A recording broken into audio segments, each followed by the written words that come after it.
Assalamualaikum warahmatullahi wabarakatuh.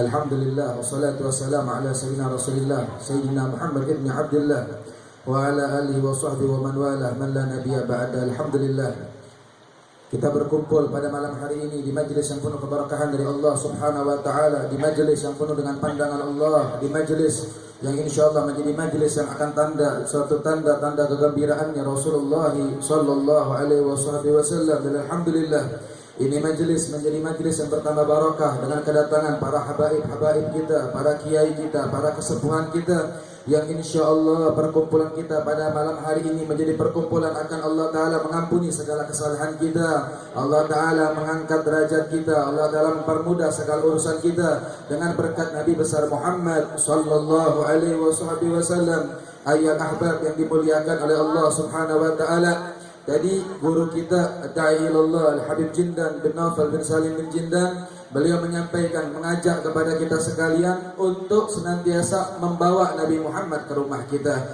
membawa Nabi Muhammad di dalam kehidupan kita, di dalam keseharian kita, di dalam pergaulan kita, di dalam segala urusan kita, kita bawa Nabi kita Muhammad di dalam kehidupan kita. Walhamdulillah, ini Maulid Nabi di Indonesia, di Jakarta, di Jawa, di Kalimantan, di seluruh belahan Indonesia ini setiap hari diadakan perayaan Maulid Nabi.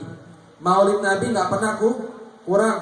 Nggak cuma Maulid Nabi, nggak cuma di bulan Maulid, habis bulan Maulid, selanjutnya masuk kepada bulan-bulan yang lain, setiap hari diadakan Maulid Nabi. Ada yang nikahan dibacakan Maulid Nabi, ada yang sunatan dibacakan Maulid Nabi. Bahkan kalau di Bogor itu ada orang meninggal juga dibacain Maulid Nabi.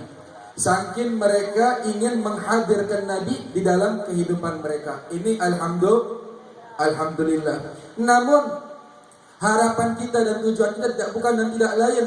Kita nggak cuma Nabi Muhammad kita dengar di acara Maulid tersebut, kita cuma dengar ketika disampaikan tausiah oleh para ulama-ulama kita, tapi yang kita harapkan bagaimana caranya kita bawa Nabi Muhammad di dalam kehidupan kita, di dalam keseharian kita, di dalam rumah tangga kita. Hal ini telah terjadi di zaman mereka para sahabat Nabi, dan setelah wafat Nabi pun terjadi pada zaman tabi'in setelah Nabi kita Muhammad sallallahu alaihi wasallam.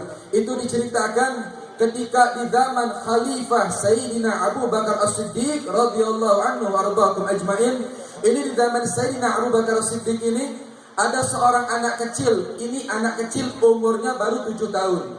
Ini anak kecil umurnya baru 7 tahun.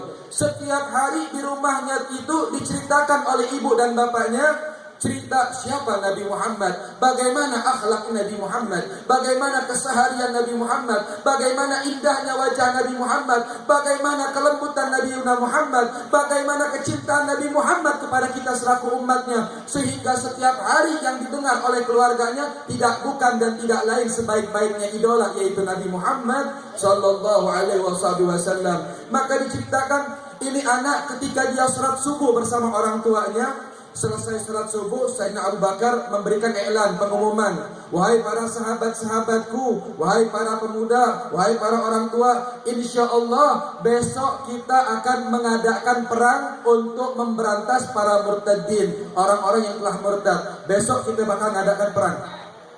Maka ini anak tadi yang bersama ayahnya, dia gembira dengan segembira-gembiranya, dia sangat senang. Seraya dia mengatakan, alhamdulillah besoklah diadakan perang. Maka ini anak pulang, dia ngadu sama abah ibunya, ibu, abah, alhamdulillah besok Sayyidina Abu Bakar akan mengadakan perang dengan para sahabat-sahabatnya yang lain.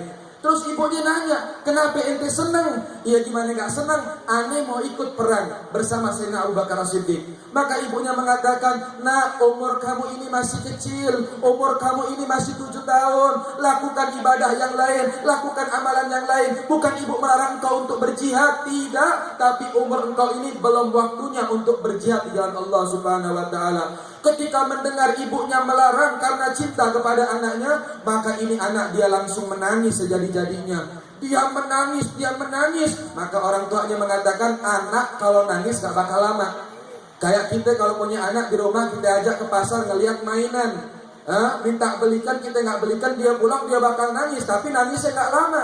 Mungkin habis dia tidur, dia bangun, dia udah lupa apa yang dia mau beli di pasar. Tapi tidak dengan ini anak. Siang dia masih nangis, sore masih nangis, malam sampai nangis, sampai tengah malam ini anak masih nangis. Maka si bapak bilang sama istrinya, Bu, demi Allah dari kecil aneh ngelihat ini anak, gak pernah saya melihat kesedihan yang lebih besar daripada kesedihan ini. Nangis dari pagi sampai sekarang gak berhenti-berhentinya. Maka si bapaknya bilang, kalau begini Bu, maka izinkanlah anak kita untuk perang besok bersama saya. Biar saya ayahnya akan melindungi dia, menjadi tameng untuk dia, menjaga dia. Biarkan dia ikut perang agar dia bergembira dan berhenti menangis. Maka si ibu mengatakan, apabila demikian, baiklah wahai suamiku. Maka si bapak datang sama ini anak bilang, nak berhenti nangis, sudah cukup ente nangis. Kenapa? Karena ibu kamu sudah mengizinkan kamu besok untuk berperang. Ini anak yang tadinya nangis, ini anak yang tadinya sedih, dia langsung bergembira seakan-akan diberikan bulan purnama kepada ini anak. Dia gembira dengan segembira-gembiranya. Kemudian pada malam hari itu dia berhenti menangis. Dia siapkan pakaian untuk besok pagi dia gunakan untuk perang. Dia gunakan senjatanya. Dia pakai wewangian. Itu malam dia bergadang, dia nggak tidur. Sehingga orang tuanya memperhatikan anaknya begitu bergembira. Besok pagi si bapak pamit beserta anaknya yang berumur 7 tahun ini. Sang ibu pun meneteskan air mata. Wahai anakku, demi Allah, aku tidak pernah melihat engkau sesedih kemarin, dan tidak pernah aku melihat engkau segembira saat ini. Hal apa yang membuat engkau gembira sehingga engkau gembira seperti ini?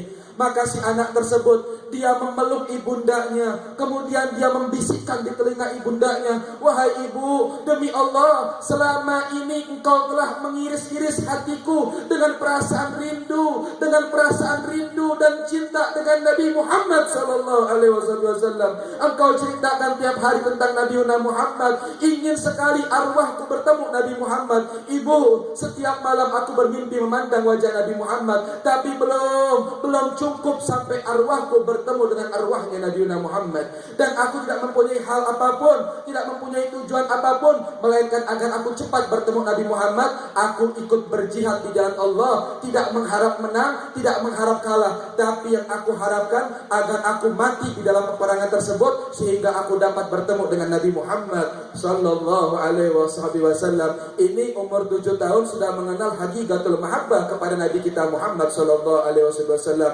Mudah-mudahan kita yang datang di mari tak cuma duduk, tapi kita duduk di sini, kita datangin Nabi Muhammad. Nabi Muhammad datang ke tempat kita. Tak cuma itu saja, mudah-mudahan Nabi Muhammad bisa kita bawa pulang. Kita kenalkan kepada istri kita kenalkan kepada anak kita, kepada keluarga kita, kepada para sahabat kita, sehingga insya Allah kita memperoleh hakikatul mahabbahnya Nabi Muhammad sallallahu alaihi wasallam. Dan kita minta kepada Allah, sebagaimana Allah Ta'ala mentakdir kita berkumpul di majlis ini karena Nabi Muhammad, mudah-mudahan besok di hari kiamat kita dikumpulkan lagi bersama-sama Nabi Muhammad sallallahu alaihi wasallam. Amin ya rabbal alamin.